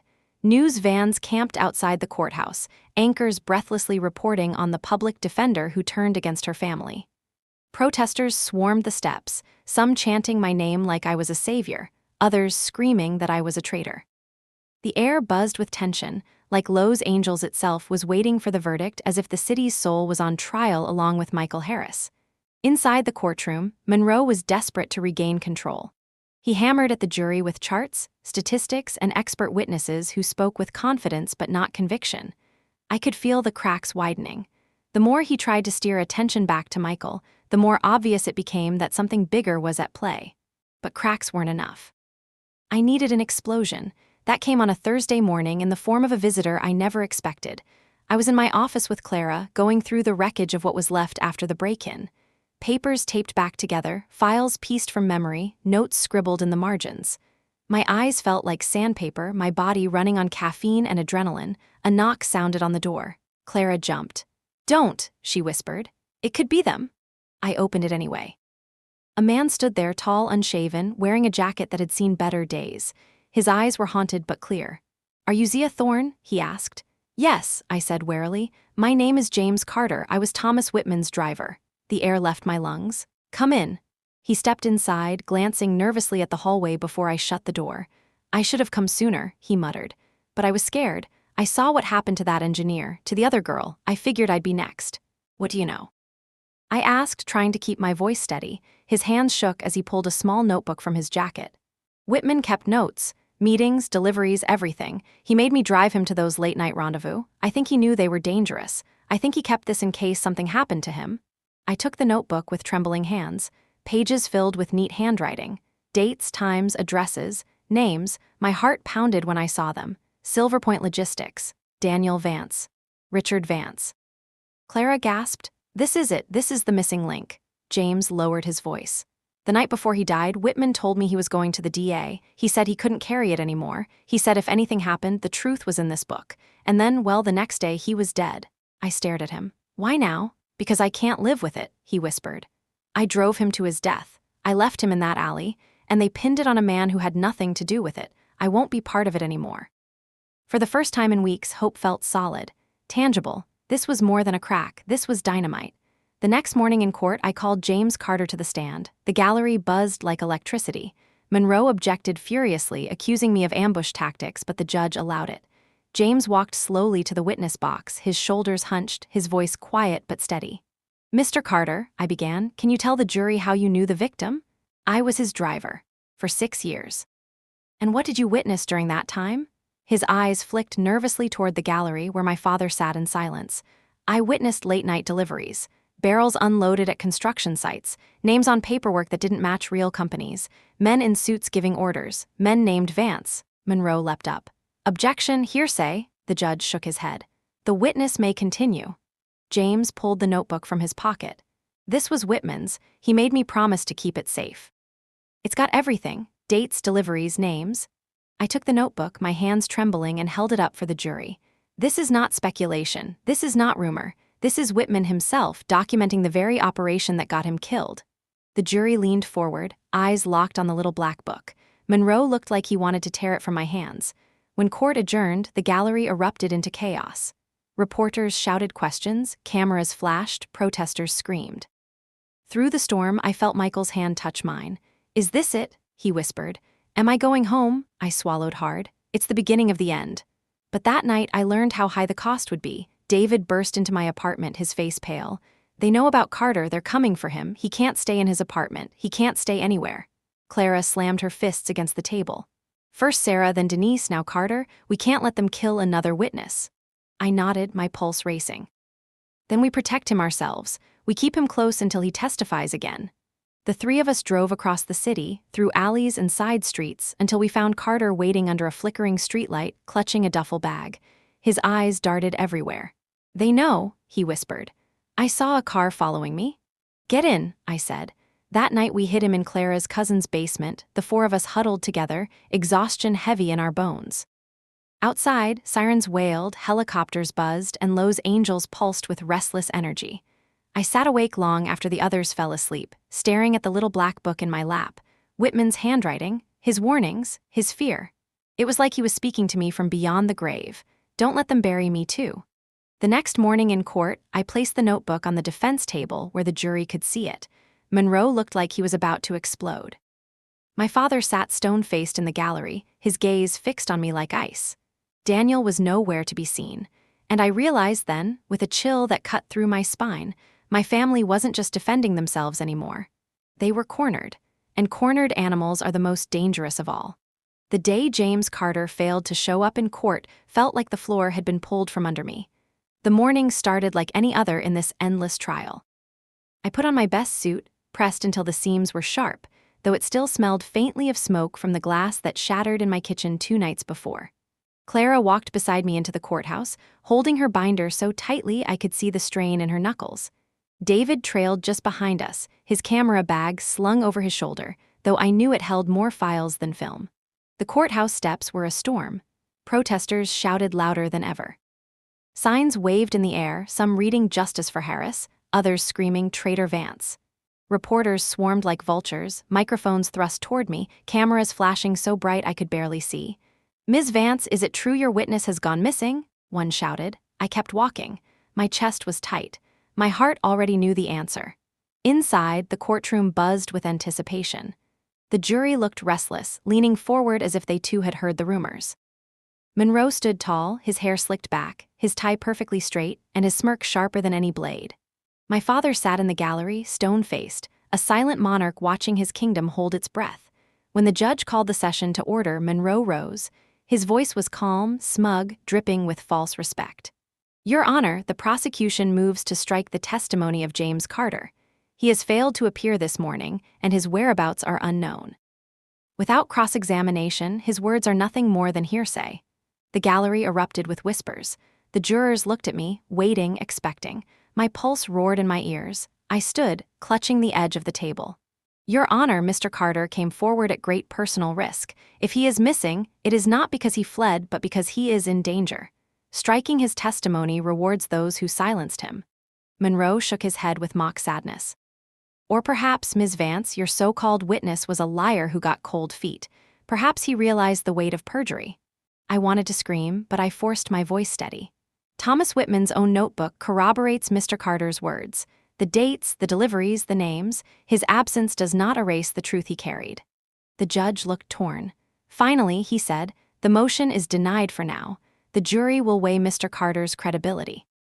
But Ms. Vance, if your witness does not return, this court will consider sanctions." My knees threatened to give out. I sat down, feeling Michael's eyes on me. He leaned close, whispering, "They killed him, didn't they?" I swallowed hard. "I don't know. But I did know, I knew in my bones, just like Sarah, just like Denise. They had erased him." When court recessed, Clara pulled me into a side hallway. "Zia, we can't keep doing this. Every time someone helps us, they disappear. First Sarah. Then Denise, now Carter, we're next." David joined us, his face pale. "She's right, they're not even hiding it anymore. My apartment was bugged. My sources are vanishing. They know everything we're doing before we do it." I leaned against the wall, closing my eyes. My body ached with exhaustion. The voices of Sarah, Denise, and Carter haunted me like ghosts. "Don't let them bury me." "What do we do?" Clara whispered. "We go louder," David said firmly. "We put everything out in the open. Every document, every page of that notebook. Even if they silence us, the truth will be everywhere." Clara looked horrified. "That's suicide." David's eyes locked on mine. "It's also the only way." That night, we holed up in my apartment, the three of us surrounded by papers and coffee cups, the city sirens wailing outside like restless spirits. Clara sat cross-legged on the floor, piecing together photocopies of Whitman's notes. David typed furiously on his laptop, drafting an article that could blow everything open. I paced, restless, my mind spinning. Then Michael called from the jail. His voice cracked through the static. "Zia, yes, Michael, I'm here. You don't have to do this. They're trying to kill you. For me, a nobody, you should walk away." I gripped the phone tighter. "You are not a nobody. You're a man who got caught in the gears of a machine that chews up the poor and spits them out. You're proof that this city values money more than lives. If I walk away from you, I walk away from everything I believe in." Silence, then a broken whisper. "You're the first person who ever believed me." I hung up with tears in my eyes. Clara touched my arm gently. David looked away, his jaw tight. None of us spoke.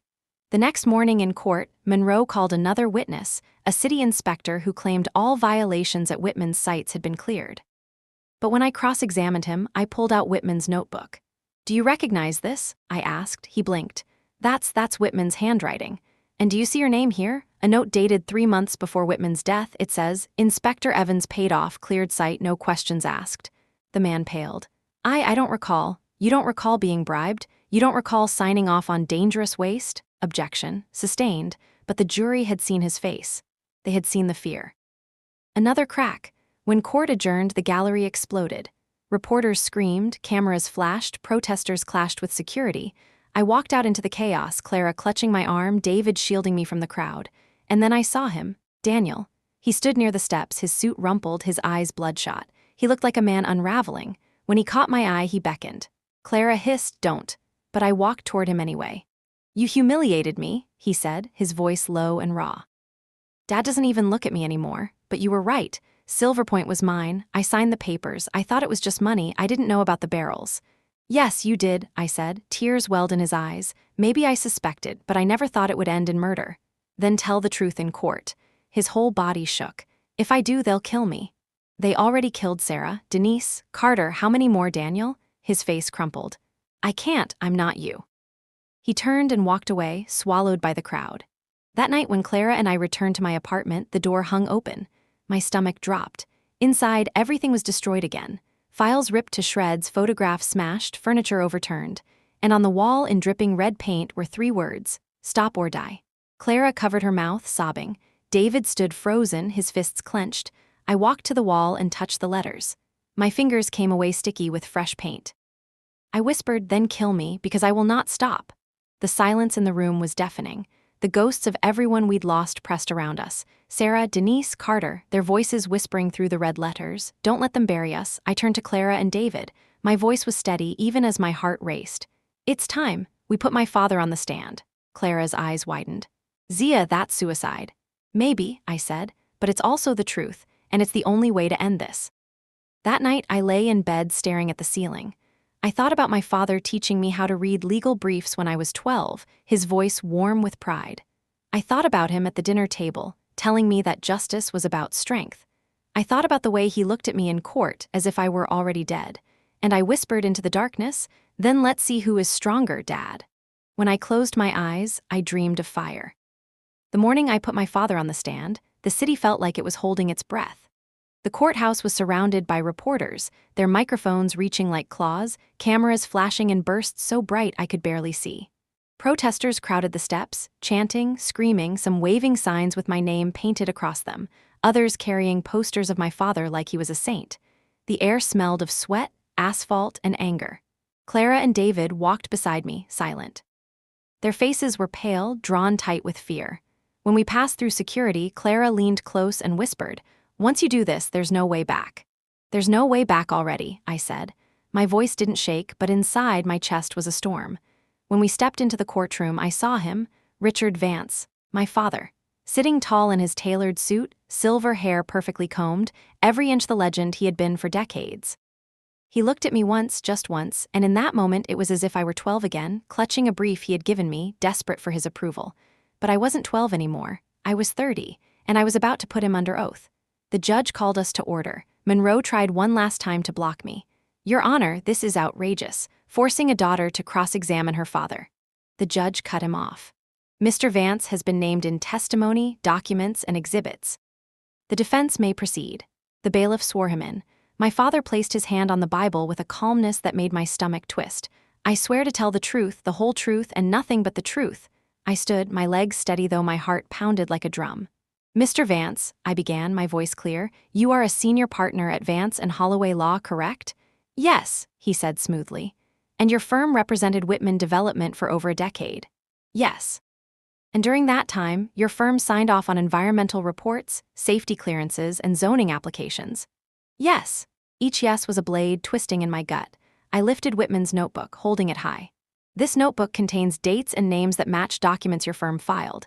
It lists Silver Point Logistics, a shell company registered under your son, Daniel Vance. Can you explain why your firm approved paperwork connected to that company?" His jaw tightened, but his voice stayed calm. "Review many companies. I do not handle every detail." I took a step closer. "So you are saying you didn't know your own son was tied to shipments arriving at Whitman's site at 2 a.m? "I am saying," he replied, his voice harder, "that it was not my job to investigate every truck." Murmurs rippled through the jury. I pressed on. "Then why did Whitman write your name in his notebook? Why did he write, 'Richard approved, no questions asked'?"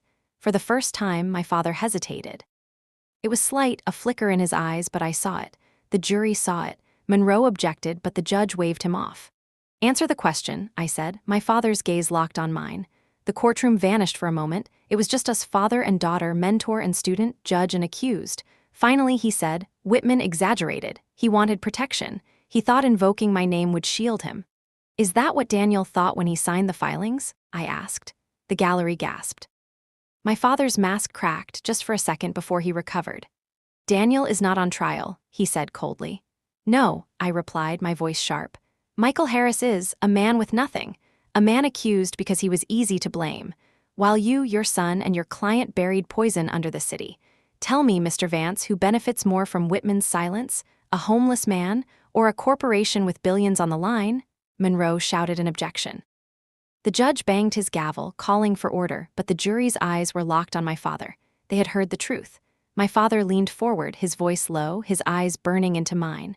"You think you're righteous, Zia, you think you're brave, but all you've done is destroy this family. Do you understand that?" For a moment, the courtroom was gone. I saw the man who had raised me, who had taught me to argue and fight. And I saw the man who had sold his soul for money and power. I said softly, "Family doesn't mean covering up murder." Gasps echoed through the room. The judge called for silence, but it didn't matter.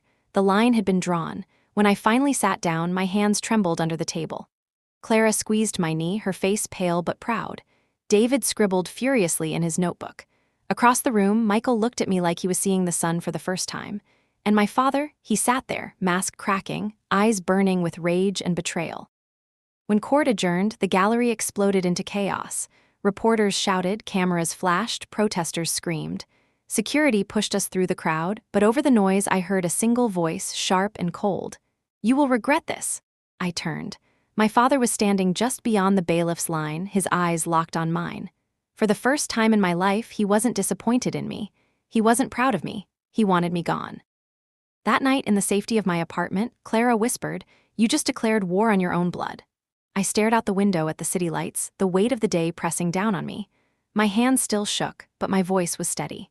"They declared war on me a long time ago. Today, I just fired back." The day after I put my father on the stand, the city felt like it had shifted into another world.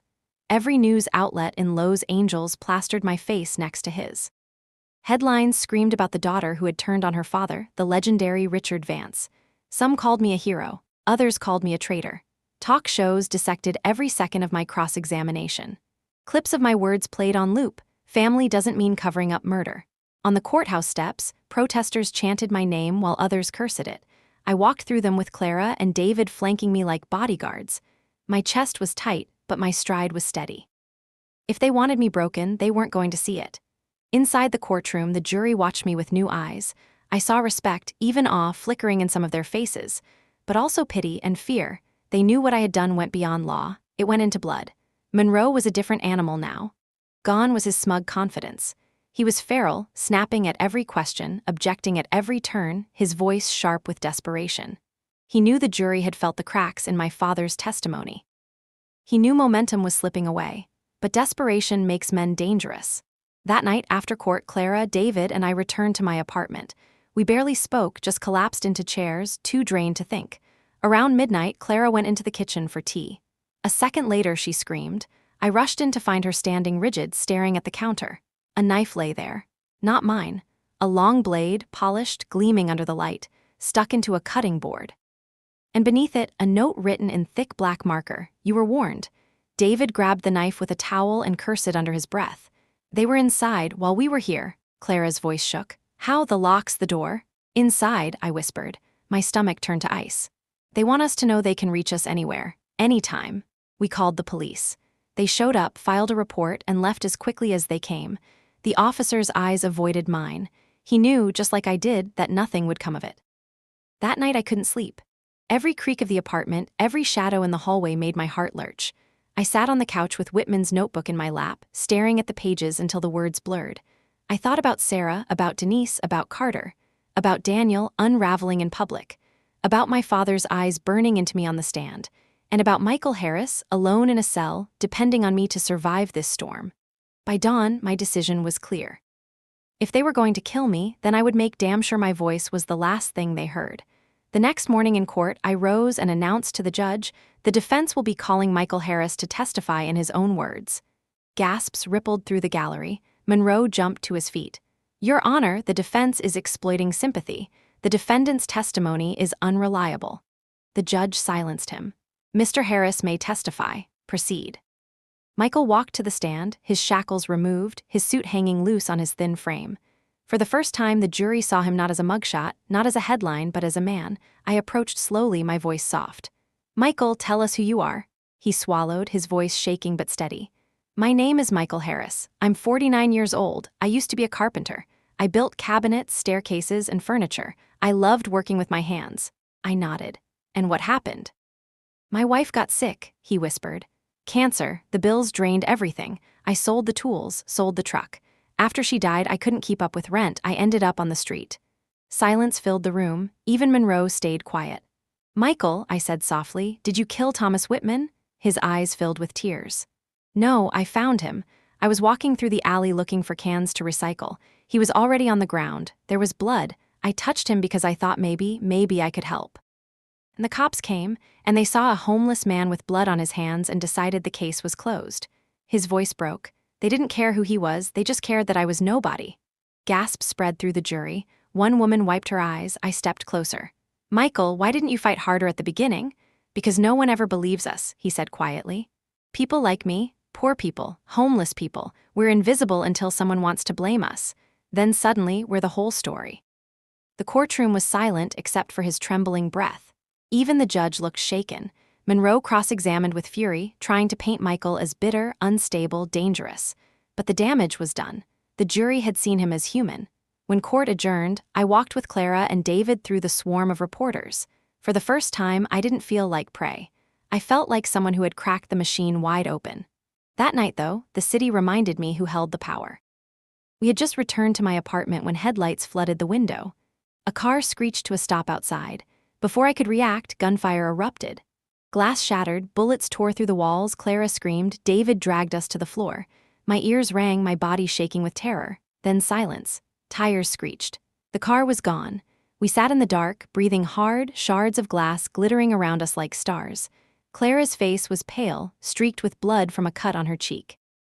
David's hands shook as he held his phone, dialing 911. I sat frozen, staring at the bullet holes in my wall. For a long moment, I couldn't breathe. Then slowly, the fear turned into something hotter, stronger, rage. "They want me dead," I whispered. "Then they'll have to work harder." Clara grabbed my hand. "Zia, this is madness. They'll kill you." "Maybe," I said. My voice was calm, steady, stronger than I felt. "But they'll never bury the truth." I stood glass crunching under my shoes and looked out the shattered window at the city lights. The war was no longer just about Michael, no longer just about Whitman. It was about every life stolen, every lie buried, every voice silenced. And I swore then that I would drag the truth into the light, even if it killed me. The night of the drive-by shooting, none of us slept. We sat in the living room surrounded by shattered glass, the smell of gunpowder still sharp in the air, waiting for dawn. Clara's cheek was bandaged, David's hands shook when he tried to pour coffee, and my own chest still rattled with the echo of bullets. Every sound outside made us jump. Every shadow looked like a gun. When the first light broke across the city, I knew I couldn't live like this anymore. Fear had taken enough.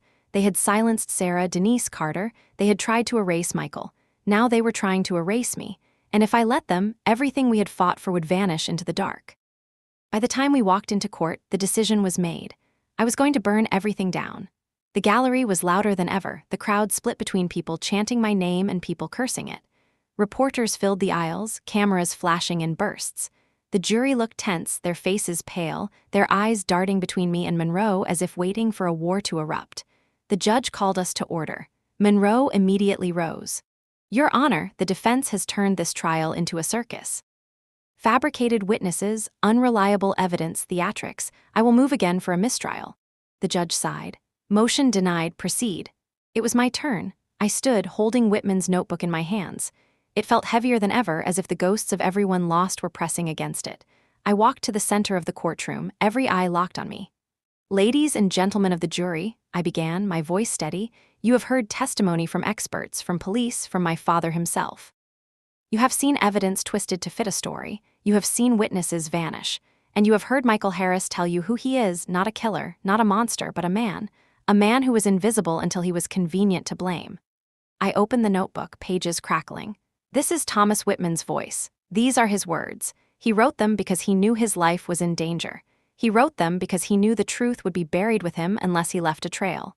I flipped to a page and read aloud. "Daniel Vance, Silver Point Trucks, midnight delivery. Richard approved, no questions asked. Gasps rippled through the room. My father sat stone-faced in the gallery, his eyes burning holes through me. This isn't the story of a homeless man lashing out. This is the story of a corporation burying poison in our city. Poison that killed neighborhoods. Poison that killed people like Sarah Kim. This is the story of power silencing anyone who dared to speak. And when Whitman tried to do the right thing, when he threatened to go to the DA, they silenced him too. I closed the notebook, my hands trembling. Michael Harris was in the wrong place at the wrong time, but the real killers are sitting in offices, signing papers and cashing checks. The real killers wear suits, and one of them taught me everything I know about the law.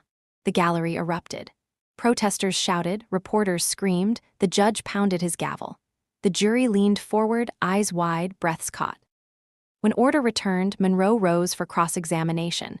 His voice was venomous. "Ms. Vance, are you seriously suggesting that your own father orchestrated this crime? That your family, your blood, is responsible for murder?" I looked him straight in the eye. "I'm not suggesting, I'm starting." Silence crashed down on the room. My father's face didn't move, but his eyes told me everything. Rage, betrayal, and beneath it fear. Monroe sputtered, "Your Honor, this is slander." The judge raised a hand. "The jury will decide what weight to give." After court adjourned, chaos spilled into the hallways. Cameras flashed, microphones shoved into my face. "Zia, are you accusing your father of murder? Do you have proof? Are you afraid for your life?" I pushed through the crowd, my heart racing. Clara and David flanked me, shielding me from the crush. But as we reached the courthouse steps, a hand grabbed my arm. I turned. It was Daniel. His face was pale, his eyes red-rimmed, his suit wrinkled as if he hadn't slept. "Zia," he whispered, "you have to stop. Dad won't let you win. He'll burn this city before he lets you destroy him." "Then let him burn," I said coldly.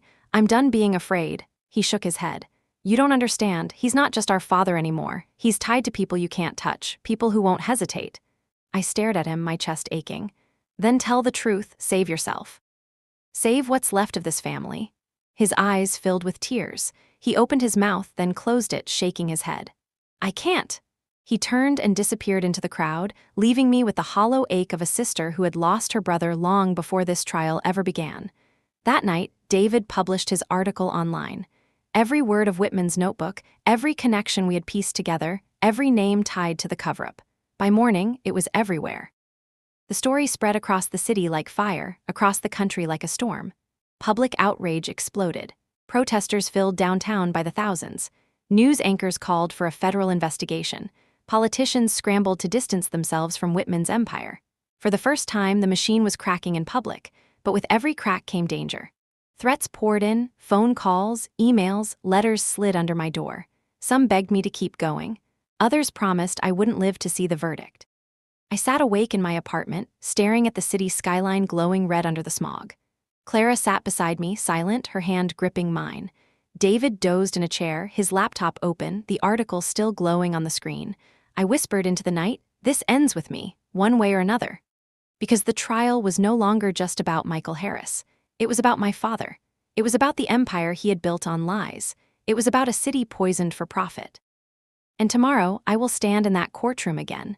Tomorrow, I will fight with everything left in me. Because tomorrow, the jury would decide not just Michael's fate, but mine. The streets outside the courthouse overflowed with people. Protesters, reporters, bystanders. Some shouted for Michael's freedom. Others screamed my father's name like a curse. Helicopters thumped overhead. Police lined the barricades, their faces hidden behind dark visors. The air pulsed with tension, like the city itself was waiting for a sentence. Inside, the courtroom was packed to the walls. The jury filed in, their faces pale, heavy with the weight of what they carried. Michael sat beside me, hands clasped, his body trembling. Clara and David sat behind us, both silent, both exhausted but unyielding. And in the gallery, my father sat in his perfect suit, silver hair shining under the lights, his face unreadable. The judge called the court to order. The foreperson rose, a folded piece of paper in her hands. My chest felt like it was being squeezed by iron. "On the charge of murder in the first degree," the foreperson read, "we, the jury, find the defendant not guilty." The words slammed into me like a wave. For a heartbeat, the room was silent. Then the gallery erupted. Reporters shouted, protesters screamed, cameras flashed. Michael gasped, burying his face in his hands. Clara clutched me, sobbing. David squeezed my shoulder, whispering, "You did it." But across the room, my father didn't move. His eyes locked on mine, cold and furious, a storm contained within skin and bone. Michael stood, shaking, tears streaming down his face. "Thank you," he whispered to me, his voice cracked. "You gave me my life back." The deputies led him out, free at last. For the first time since this began, I felt the tightness in my chest ease, just for a moment, because the trial was over, but the war wasn't. The days that followed were chaos. David's article spread across the country, then across the world. Federal investigators swooped into Los Angeles. Subpoenas flew. Protests grew larger. Whitman's empire collapsed overnight. Politicians scrambled to cover their tracks, and my father was dragged into the storm. I watched on television as FBI agents escorted him out of his office, cameras flashing, microphones shouting questions he didn't answer. His face was calm, but I saw the crack in his jaw, the tension in his stride. For the first time in my life, I saw him cornered. Daniel vanished from the city. Some said he fled to Europe. Others said he was hiding in some desert house paid for by money no one could trace. I didn't care. He was gone, and maybe that was all that mattered. As for me, I was done. The state bar convened a hearing. They called me reckless, unprofessional, a disgrace to the legal profession. They stripped me of my license. My name was blacklisted from firms across the country. Every door closed, every offer vanished. But when I walked out of that hearing, the street outside was filled with people. Hundreds, maybe thousands. They clapped, they cheered, they held signs with my name, not as a lawyer, not as a daughter, but as a fighter. And I realized then that I hadn't lost everything. I had gained something else. Michael came to see me a week later. His clothes were clean, his face shaved, his eyes brighter than I'd ever seen them. "I got a job," he said, smiling shyly. "A friend from the shelter knew a guy who needed help in a workshop. It's not much, but it's something." "That's more than something," I said softly. "That's everything," he nodded. "You saved me." I shook my head. "No, Michael, you saved me." Because he had. Fighting for him had reminded me why I became a lawyer in the first place. Not for prestige, not for money, but for people who had no one else. Clara, David, and I met in my apartment one night. The windows were patched, the walls repainted, but the scars of bullets still lingered in the silence. We sat around my table with mugs of cheap coffee and stacks of papers. "We start a foundation," I said. "A fund for people like Michael. Legal aid, housing, medical care. A place where the machine can't touch them." Clara smiled, tired but radiant. "The Vance Foundation for Justice?" David laughed. "Your father will hate that." "Good," I said, and so we began. With nothing but a name, a dream, and the fire that had carried us through. Months later, I stood in front of a small crowd at a shelter downtown. Michael sat in the front row, smiling. Clara and David flanked me. The people in the audience weren't rich, weren't powerful, weren't connected. They were tired, worn, invisible to most of the city. I cleared my throat. I lost my license. I lost my family. I lost the career I thought defined me, but I gained something better. I gained the truth. I gained freedom, and I gained all of you. Their eyes were on me, hungry, desperate, hopeful. "We are going to fight," I said. "Not in marble courtrooms with cameras flashing, but in the streets, in the shelters, in the places no one looks. We are going to fight for the ones who can't fight for themselves. We are going to fight until justice isn't just a word, but a reality." The room erupted in applause. Not loud, not polished, but raw, real. As the sound washed over me, I thought of Sarah Denise Carter, of every voice silenced, of my father now facing the trial he had thought he'd never see. And I whispered to myself, "You couldn't bury me, Dad. You couldn't bury the truth." The city outside was still broken, still poisoned, still dangerous. But somewhere in that darkness, a light had been lit. And I knew, without a doubt, it would never go out.